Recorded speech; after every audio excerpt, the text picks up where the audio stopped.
I should have known the night was doomed the moment I slipped into the dress he'd insisted I buy. A shimmering navy gown, expensive enough to make me feel like a trophy. It was our 10th wedding anniversary, and David had gone all out.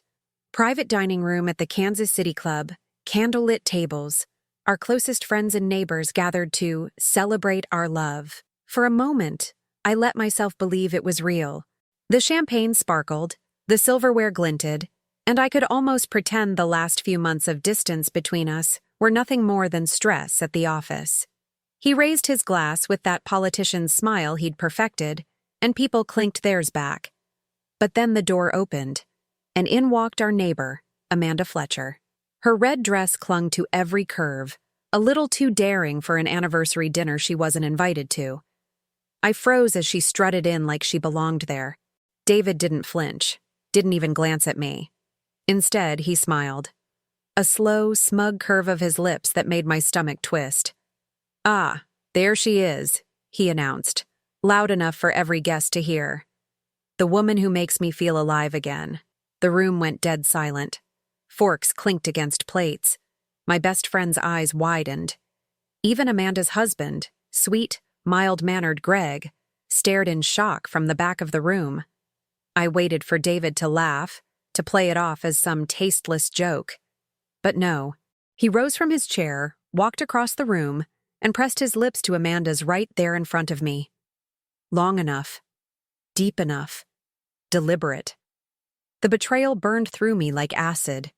My ears roared with the sound of blood rushing, and I couldn't move at first. Then Amanda had the audacity to glance at me with a smirk, as though I were the outsider, as though my marriage, my life, was just collateral damage in their little affair. "David," I whispered, my voice shaking. "What are you doing?" He pulled away from her and turned to me, grinning as if he'd just won something. "Tiffany, don't act surprised. You've been more of a roommate than a wife these past years. Amanda, she gives me what you can't. Passion, excitement, a reason to wake up." The laughter from one or two nervous guests echoed like knives in my chest. I stood up, every eye glued to me. "You brought her to our anniversary dinner? She's not just her," David said with a cruel laugh. "She's the woman I should have married in the first place." The room gasped. Greg half rose from his chair, his fists clenched, but shock held him back. My hands trembled, but I forced myself forward, heels clicking against the hardwood floor until I was inches from David. "Say that again," I demanded, my voice low but steady. His eyes glittered with arrogance. "You heard me. Amanda is everything you're not." And before I could think, before the humiliation could crush me, my hand moved on its own. Crack. The slap echoed through the dining room like a gunshot. His head snapped sideways, and the smugness vanished. The guests gasped, some even applauded under their breath. Amanda's face flushed scarlet as she grabbed his arm, whispering, "David, let's just—" "Don't touch me," I spat at her, my voice shaking with rage. "You think you're special? You're nothing more than his sideshow. And you—" I turned back to David, my chest heaving. "You've just declared war in front of everyone who matters." For a moment, no one moved. His cheek glowed red, his mouth opening and closing like he couldn't decide between anger or shame. I felt the sting in my palm, but the pain grounded me, reminded me I was still in control of something. I grabbed my clutch from the table, straightened my shoulders, and turned to the stunned guests. "Enjoy your dinner. It seems my husband wanted to put on a show tonight. Let him choke on it." Gasps followed me as I marched out of the room, heels striking like hammers. Behind me, I heard Greg finally explode, his voice breaking through the chaos. "Amanda, we'll talk at home. Don't bother coming with me tonight." David's voice cracked in protest. "Tiffany, wait!" But I didn't wait. I didn't look back. Out in the hallway, the cool air hit me, and for the first time in years, my vision was clear. My hands still shook, my chest still burned, but underneath the devastation, something darker stirred. This wasn't going to end with tears. He had humiliated me in public, gutted me in front of everyone who mattered. He thought I'd crumble, but he had no idea what he had unleashed. As I pushed open the heavy oak doors and stepped into the Kansas City night, I made a silent vow, my nails biting into my palm. David Collins and Amanda Fletcher had taken everything from me, and I would burn their perfect little world to the ground.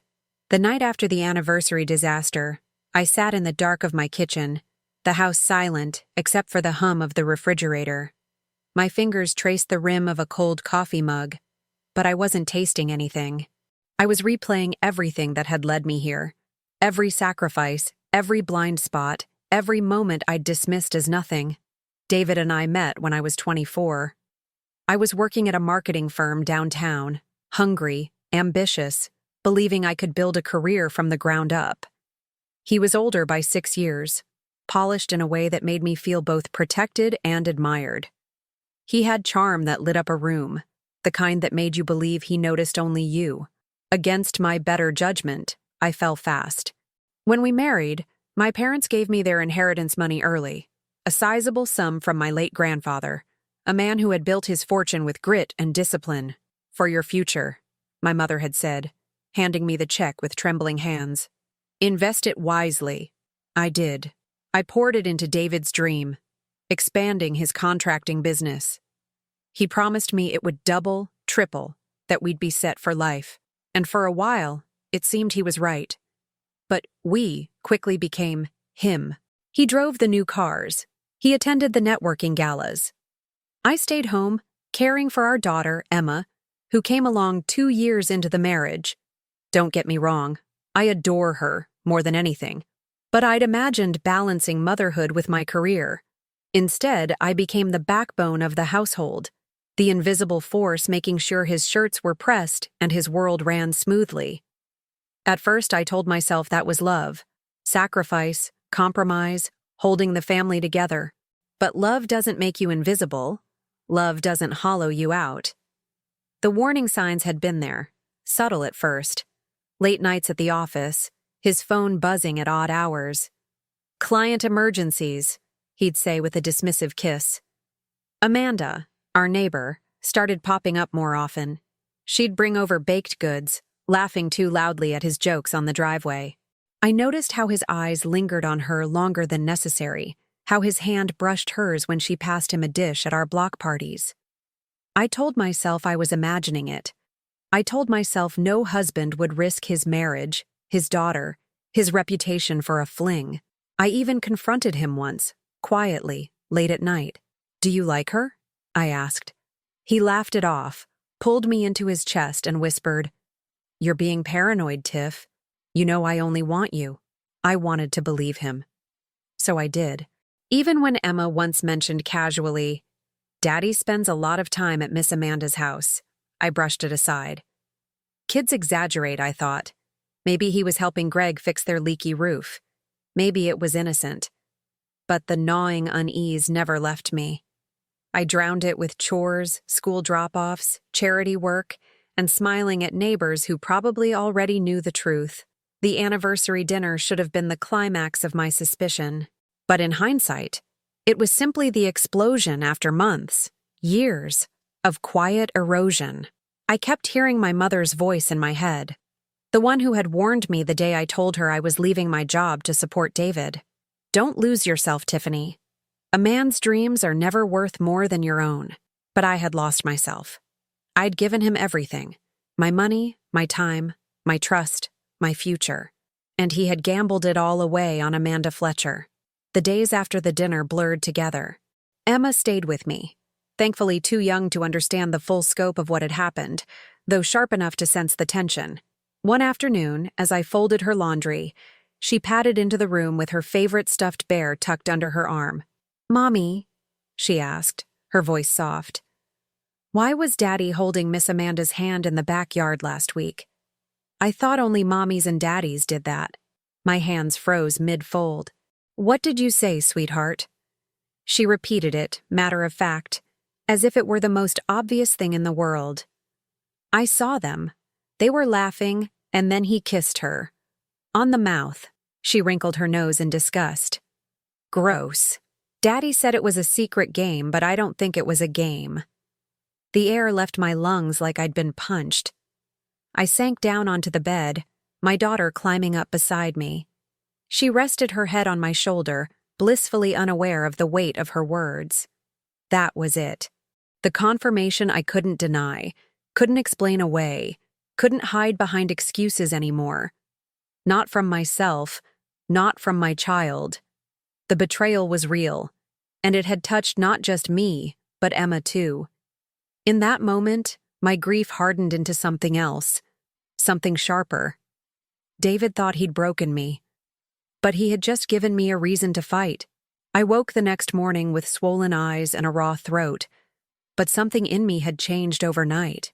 The grief that had strangled me for days was gone, replaced by a cold clarity I hadn't felt in years. I wasn't just David's wife anymore. I wasn't his accessory, his silent partner, his shield. I was a woman scorned, and I was about to make him pay. The first move was money.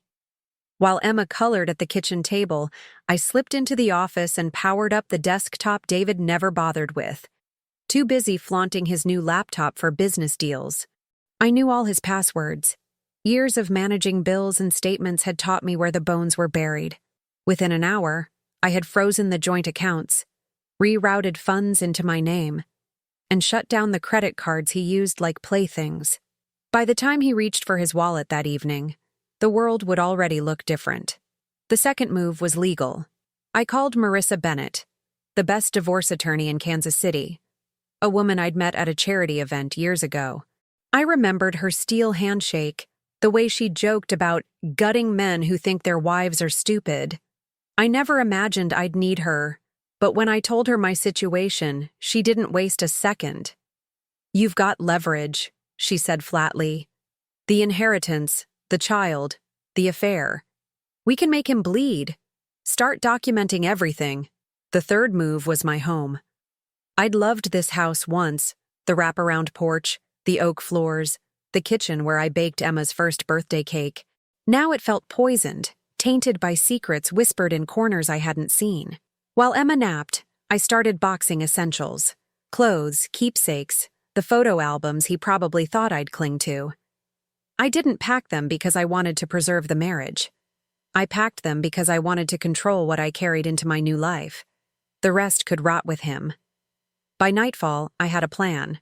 Freeze him out financially, secure my daughter legally, and sever myself emotionally. When David finally stumbled through the door, reeking of bourbon and false confidence, I was ready. He smirked when he saw the half-packed boxes. "What's this, Tiffany? A tantrum? You'll cool off once you realize I'm not leaving Amanda." I didn't flinch. I held up the envelope from Marissa's office, the one I'd had couriered just hours earlier. "This isn't a tantrum. This is the beginning of your end." His smirk faltered. "What the hell is this?" "Divorce papers," I said, my voice steady. "And before you start shouting, just know this. The accounts are frozen. The credit cards won't work. The house will be listed within the month. You've lost your cushioned life, David." For the first time, I saw it. The crack in his armor. His eyes widened, and his jaw tightened. He wasn't used to me talking back, let alone pulling the rug from under him. "You can't do this," he hissed, stepping closer. But I didn't back down. I'd spent too many years shrinking so he could loom larger. Not anymore. "I already did," I replied, meeting his glare. "Every move you make from here on out, I'll be 3 steps ahead. You humiliated me in public, David. You involved our daughter. You thought I'd crumble? No, I'm going to dismantle you piece by piece until you have nothing left." His face darkened, his bravado slipping into desperation. "Tiffany, wait. Let's talk about this. You don't know what you're doing." But I did. I turned my back on him, carried Emma's packed bag to the front door, and spoke over my shoulder. "I know exactly what I'm doing. I'm taking my life back." As I walked out into the night with Emma's small hand in mine, I didn't feel broken anymore. I felt powerful, strategic, alive. And judging by the stunned silence behind me, David had just realized, for the first time, that I was no longer his to control. The first cracks showed faster than I imagined. 2 days after I froze the accounts, my phone buzzed with a notification. David had attempted 3 separate ATM withdrawals. All declined. An hour later, my attorney called. "He's panicking," Marissa said with a hint of satisfaction. "He's already contacted his bank demanding to know why his cards don't work. Don't worry, everything's airtight. He can't touch a cent without your signature now." I pictured him, red-faced at the counter, barking at a teller who only shrugged. The image didn't heal the wound in my chest, but it was the first moment in weeks I felt a taste of justice. Amanda, meanwhile, wasn't faring any better. Word spread fast in Kansas City, faster than either of them anticipated. Neighbors whispered, coworkers gossiped, and Greg Fletcher wasted no time drawing his own lines in the sand. I didn't see it myself, but a mutual friend told me Amanda had been locked out of her own house. Greg had tossed her clothes onto the lawn in front of half the cul-de-sac. Apparently, when Amanda tried to run to David, she discovered his cards weren't working either. No fancy hotel suite, no quiet escape. Just 2 cheaters exposed, stripped of their comforts, cornered by the very community they thought they could outsmart. The ripple effects didn't stop there. My phone rang constantly with calls from people I hadn't heard from in years. Old friends, women I knew from the PTA, even David's sister in St. Louis. "Tiffany, I saw the photos," one woman whispered, as though afraid the walls themselves might repeat her words. "At your anniversary? In front of everyone?" "Yes," I said simply. My voice no longer cracked when I told the truth. "Good for you walking out," she said. "He's always been too arrogant. It's about time someone humbled him." Even David's parents, who'd never been warm to me, sent a stiff message through his brother. "We stand by Tiffany. What David did is unforgivable." That one, I admit, made me smile. The social invitations that used to flood David's calendar dried up overnight. His phone buzzed less and less, and when it did, it was usually someone cutting ties. Business associates didn't want the stain of scandal. Family friends didn't want their names attached to betrayal. His carefully curated image, successful contractor, devoted husband, charming neighbor, was unraveling at the seams. Meanwhile, Emma and I stayed at my mother's small house across town. It wasn't glamorous, but it was safe. Every night as I tucked her into the quilt my grandmother had sewn, I felt stronger. The fear had been replaced with resolve, and that resolve made me sharper than I had ever been in my marriage. By the end of the week, David's bravado had melted into silence. No grand speeches, no public posturing, just silence.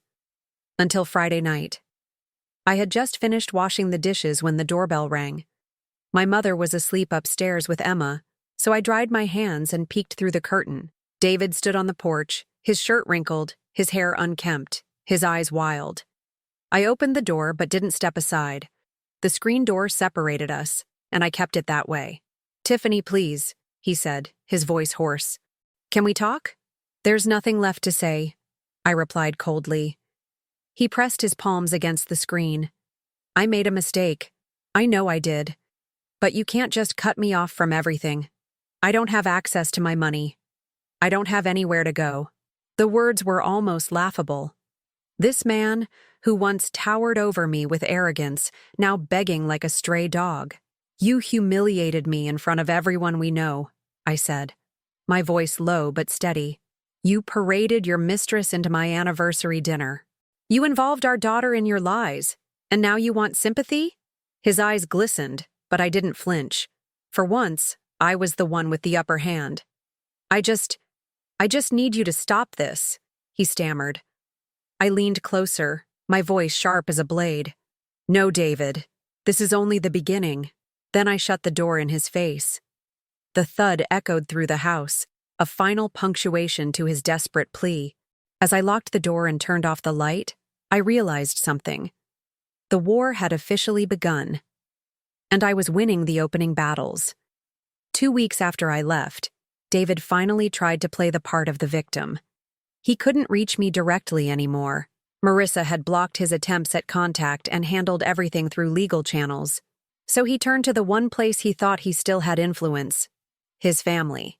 His parents invited Emma and me to Sunday dinner at their country club, a tradition we'd observed for years.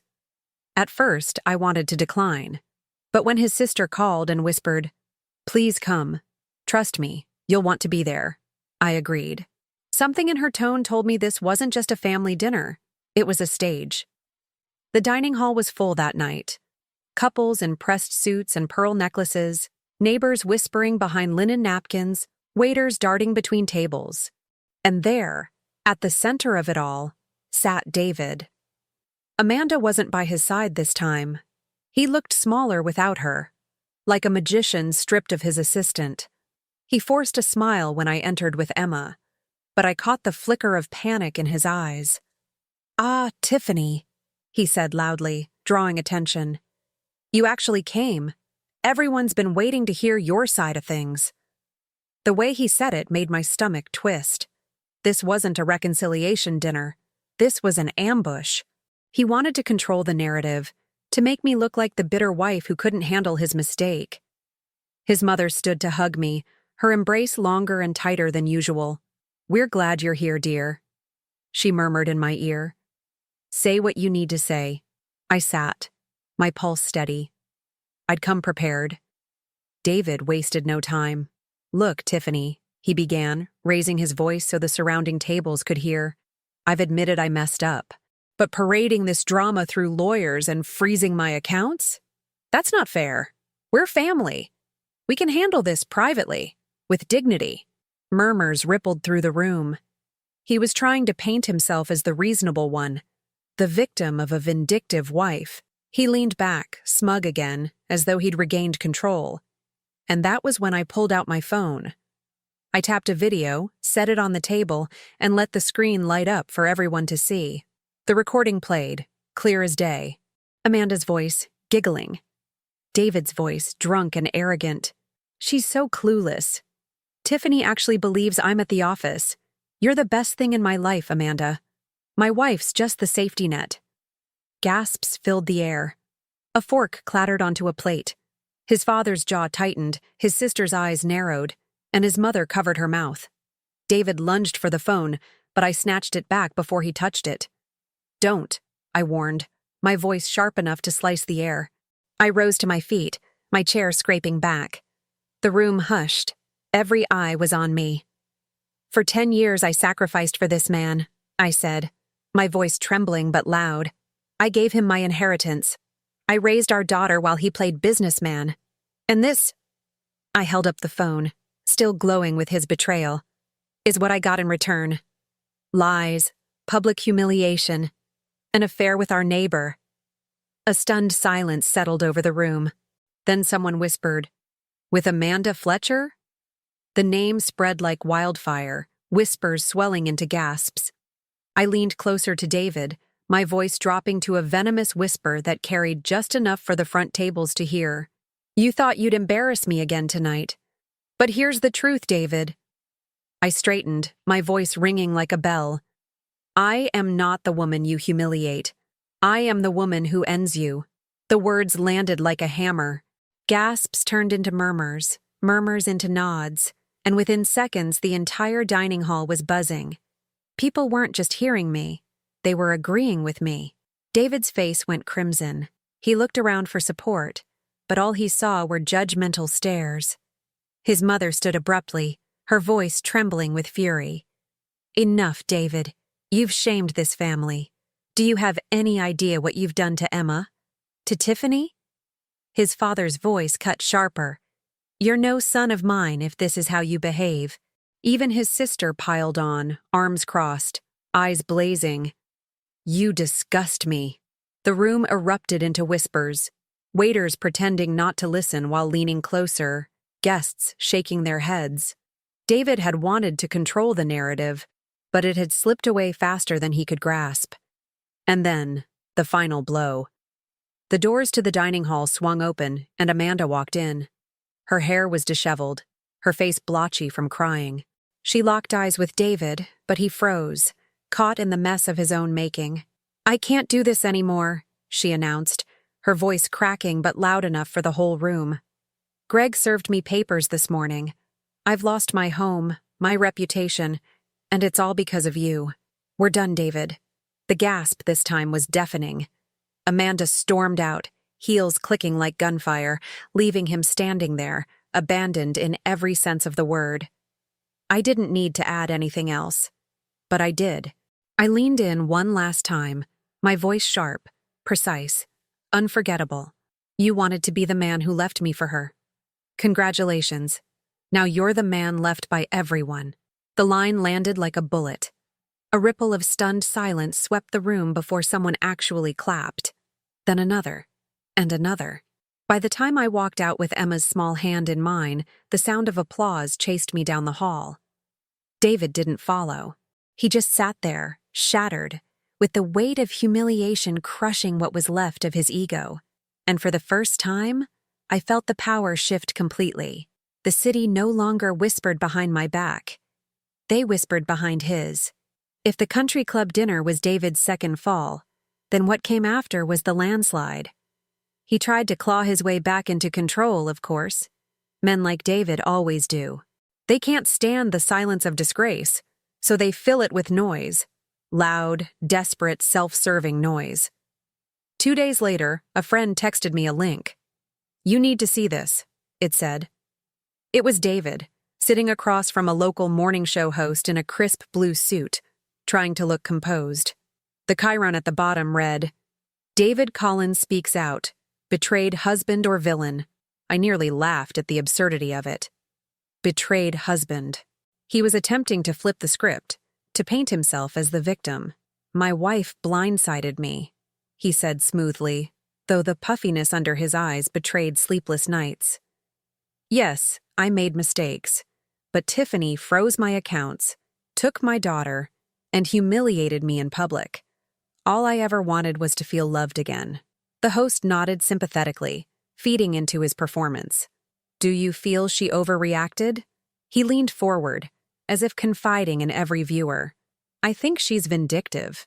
I think she's trying to ruin me. And it breaks my heart because at the end of the day, I still love her. I nearly threw my phone across the room. Love me? After dragging Amanda into our anniversary dinner, after mocking me behind my back, after letting Emma see him sneaking around like a teenager? Love was the last thing in his arsenal. This wasn't about love. It was about power. But what David didn't realize was that power isn't just held in money or charm anymore. Power lives online. And online, the tide had already turned. By the afternoon, clips of his interview were circulating on Twitter, Instagram, and Facebook. At first, people seemed split, some pitying him, others skeptical. But then the receipts started dropping. Screenshots, audio clips, photos. Amanda had been sloppy, and so had he. Messages leaked where he bragged about keeping Tiffany around for appearances while living free with Amanda. One photo showed him shirtless in Amanda's kitchen, wearing the same watch I had bought him for our 5th anniversary. An audio clip surfaced of him laughing with a friend. If Tiffany finds out, who cares? She'll never leave. She needs me. The internet devoured it. By evening, hashtags were trending. Team Tiffany. David the Deceiver. Kansas City Cheater. The comments were ruthless. Imagine humiliating your wife at her own anniversary dinner and then crying on TV. Disgusting. Tiffany deserves everything. Queen energy. This man said he loves her after calling her a safety net? Nah. Bye. Even local bloggers picked it up, writing op-eds about how women sacrifice everything only to be discarded. My name was everywhere. Not in pity, but in power. The final nail came when someone leaked a video from the country club dinner. Apparently, a guest had filmed the confrontation. The clip showed me standing tall, holding my phone, delivering the line that had now gone viral. I am not the woman you humiliate. I am the woman who ends you. That 30-second clip exploded. It was shared thousands of times, stitched into TikToks with captions like, "When she finally wakes up and chooses revenge," and "Energy we all need." Women across the country posted videos lip-syncing to my words, turning my humiliation into a rallying cry. David's interview was reduced to background noise. Nobody cared about his crocodile tears anymore. He wasn't the betrayed husband, he was the punchline of a cultural moment. Even his business partners began pulling out. Clients canceled contracts. His company's Facebook page was flooded with one-star reviews. Photos of Amanda's clothes on the Fletcher lawn resurfaced, fueling the fire. The internet wasn't just watching, they were dismantling him piece by piece. By the end of the week, he issued a shaky statement on his personal page. "I want to apologize to my wife and daughter for the pain I've caused. I ask for privacy as we heal." But privacy was a luxury he no longer had. The damage was done. Emma was too young to understand hashtags and viral clips, thank God. But even she noticed the shift. When I dropped her off at school, other mothers approached me with quiet support. "We saw everything, Tiffany. You're stronger than most of us could ever be." My mother, once cautious and traditional, took my hand one night and whispered, "I've never been prouder of you. You're showing Emma what it means to stand tall." Meanwhile, David spiraled. He stopped showing his face in public, stopped answering calls. Amanda vanished completely, swallowed by her own disgrace. The man who had once strutted around Kansas City as though he owned it was now a ghost. And me? For the first time in years, I wasn't invisible. I wasn't the quiet wife behind the man. I was the woman who exposed him, the woman whose words had become a rallying cry. As I lay in bed one night, Emma asleep beside me, I scrolled past yet another clip of myself. My own voice echoed back at me, fierce and steady. "I am not the woman you humiliate. I am the woman who ends you." And I realized something. David hadn't just lost control of me. He had lost control of the story. And in this new world, stories were everything. By the time the divorce proceedings began, David was already limping. The viral storm had shredded his reputation, but what came next would strip him of everything tangible: his money, his home, his family name. Marissa, my attorney, was merciless. "We don't play nice with men who play dirty," she reminded me as we sat in the polished conference room. She slid documents across the table. Proof of my inheritance funds used to build his business, text records confirming the affair, witness statements about his behavior. "This is leverage. We're not negotiating. We're taking." And we did. The judge reviewed the evidence with a grim expression. Infidelity, financial misuse, public humiliation. The verdict was swift. I was granted full custody of Emma, sole ownership of the marital home, and a sizable portion of the business assets. The inheritance I'd invested was deemed mine outright, meaning the company's foundation, the money that had built it, was legally tied back to me. David sputtered in court, red-faced, claiming I was robbing him blind. The judge silenced him with a gavel strike. "You robbed your wife of dignity, Mr. Collins. Consider this balance restored." The humiliation didn't end in the courtroom. His father, who once bragged about his son's success at every cocktail party, turned his back completely. After the country club disaster and the leaked receipts, he'd had enough. "You've disgraced us," I overheard him say in the hallway, his voice sharp with finality. "The Collins name means nothing with you attached to it." His younger brother, always the quieter one, stopped returning his calls altogether. When pressed, he simply told me, "I can't support him. Not after what he did to you, and to Emma." Amanda had collapsed in her own right. Greg finalized his divorce within weeks, citing her affair as grounds. She lost her house, her standing, and what little credibility she had left. Friends who once flocked to her wine nights now avoided her like poison. The last I heard, she was couch surfing with a cousin, her red dresses pawned for pennies. David, stripped of both his mistress and his allies, faced the full brunt of consequences. With his accounts frozen and business partners fleeing, he defaulted on loans. His car was repossessed, his office lease terminated. The man who once strutted around in tailored suits was now reduced to begging for handouts from acquaintances who no longer answered his calls. When the court officially awarded me the house, I returned with movers to box the rest of his belongings. He wasn't there. He couldn't afford to be. Instead, I found a letter scrawled in his handwriting, left on the counter like a desperate plea. "Please, Tiffany, don't take everything. I have nowhere to go. But I did take everything. Everything he had built on my back, on my sacrifice, on my trust. It wasn't revenge anymore. It was justice. Weeks later, I heard he was staying at a rundown motel on the edge of town, trading sob stories for discounted rates. The man who once dined at the Kansas City Club now ate fast food out of paper bags, alone. And for the first time in years, I slept soundly. Because David Collins was no longer the man who towered over me. He was a man reduced to rubble, and I was the one who had taken the hammer to his empire. I didn't plan to see David again. By the time the divorce was finalized, his name was nothing more than ink on court documents and gossip whispered at backyard barbecues. He had become a ghost in Kansas City, someone people referenced only as a cautionary tale. But one gray afternoon in late October, I got the call. Marissa's voice was clipped. He's been evicted from the motel. He asked to meet you. One time. At the old house. Do you want it? Every part of me wanted to say no. But a darker part, the part still smoldering from that anniversary dinner, whispered yes. This wasn't about closure for him. It was about closure for me. So I went. The house stood hollow now, stripped of furniture and memories. Dust clung to the windowsills, and the faint smell of stale bourbon lingered in the air. When I pushed the door open, I found him sitting on the bare floor of the living room, hunched over like a man twice his age.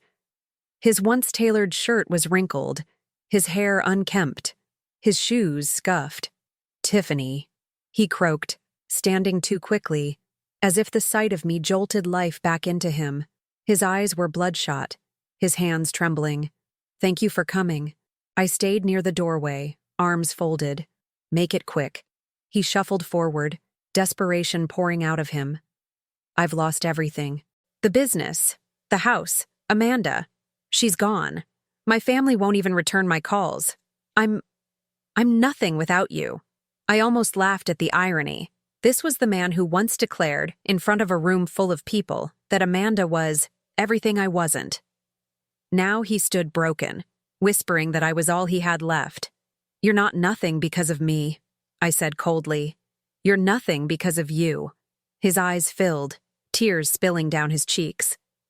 "I made a mistake, Tiffany. A terrible mistake. I don't expect you to forgive me, but please, don't leave me like this. You don't know what it's like to have everyone turn their back on you." "Oh, I know," I shot back. "Because you turned yours on me first, on our vows, on Emma. You thought you could humiliate me, replace me, and I'd stay quiet. That's the only mistake you'll ever regret more than the affair. Thinking I'd remain small while you destroyed everything we built." He dropped to his knees, hands pressed together as though prayer might save him. "Please, please, Tiffany. Just help me. I'll change. I'll be the man you always wanted me to be." The sight of him kneeling should have softened me once, but now it only solidified the steel in my spine. I stepped closer, close enough for him to see the certainty in my eyes. "No, David, you'll never be that man, because you never wanted to be, and I won't carry your burden any longer." His lips trembled. "Then what am I supposed to do?" I leaned down, my voice calm, almost gentle, but sharp enough to cut through what was left of him. "Live with the truth. You're the architect of your own destruction." The words hung in the empty room like a final verdict. He froze, his tears stopping mid-fall, his body slumping as though the weight of it all had finally crushed him. I straightened, turned on my heel, and walked toward the door. The echoes of my footsteps filled the silence, each one closing the distance between the life I had endured and the life I had reclaimed. When I reached the threshold, I glanced back one last time. He was still on the floor, a crumpled shadow of the man he once pretended to be. And then I left, without hesitation, without regret, without a single tear. For the first time, the chains were gone. David Collins had built his empire on my sacrifice and torn it down with his arrogance. Now he was nothing more than the ruins he created. And I was free. A year later, my life barely resembled the ashes David left me in. Emma and I had moved into a bright townhouse closer to her school, the kind of place that didn't carry shadows in the corners. She decorated her room with fairy lights and posters, and every morning I woke to the sound of her humming while she brushed her hair. The heaviness that once lingered in her eyes was gone, replaced with the spark of a child who felt safe again. As for me, I returned to the career I had abandoned years ago. Marketing had always been my passion, and with Marissa's encouragement, I used the settlement money to launch my own boutique firm. What started as a single desk in my living room grew into a thriving business with a small team of women who knew what it meant to start over. We specialized in branding for local businesses, and before long, my work was being featured in Kansas City publications. At first, I worried about whispers, about living under the weight of scandal. But those whispers had faded. If people spoke my name now, it wasn't in pity. It was in admiration. I had gone from the humiliated wife to the woman who rebuilt her life from the ground up. Strangers messaged me online, thanking me for standing tall, telling me my story gave them courage to walk away from their own toxic marriages. And David? The last I heard, he was living in a friend's basement on the outskirts of town, picking up odd construction jobs when someone was desperate enough to hire him. The once proud businessman was now a cautionary tale, a name muttered with disdain at neighborhood gatherings. Amanda had long since vanished from his orbit, and his family still refused to acknowledge him. He was alone, irrelevant, forgotten. There was a time when I would have pitied him, but not anymore. Pity was for the woman I used to be, the one who gave everything and received betrayal in return. Now I only felt gratitude, not for him, but for what his destruction revealed in me. Emma thrived. I thrived. Our home was filled with laughter, with Saturday pancakes and late-night movie marathons. My mother often visited, her eyes shining with pride as she watched me juggle motherhood and business with the kind of confidence I never thought I could own. Sometimes, when the nights were quiet and Emma was fast asleep, I'd sit on the balcony with a glass of wine and let my mind drift back, to the anniversary dinner, to the slap, to the vow I'd made when I walked into the Kansas City night, broken but unbowed. I had kept that vow. Betrayal didn't destroy me. It freed me. And as the city lights flickered around me, I whispered the truth I had carved into my bones. He may have been the storm, but I was the rebuilding. And I would never be broken again. Thank you so much for watching my story. If it resonated with you, or if you've ever faced something similar, I'd love to hear your thoughts or experiences down in the comments. I read every single one, and your words mean more than you know. Sharing helps us realize we're never alone in what we go through. And if you enjoyed this video, don't forget to hit that like button and subscribe to the channel. It really helps us grow and keeps more stories like this coming your way. Until next time, stay strong and take care.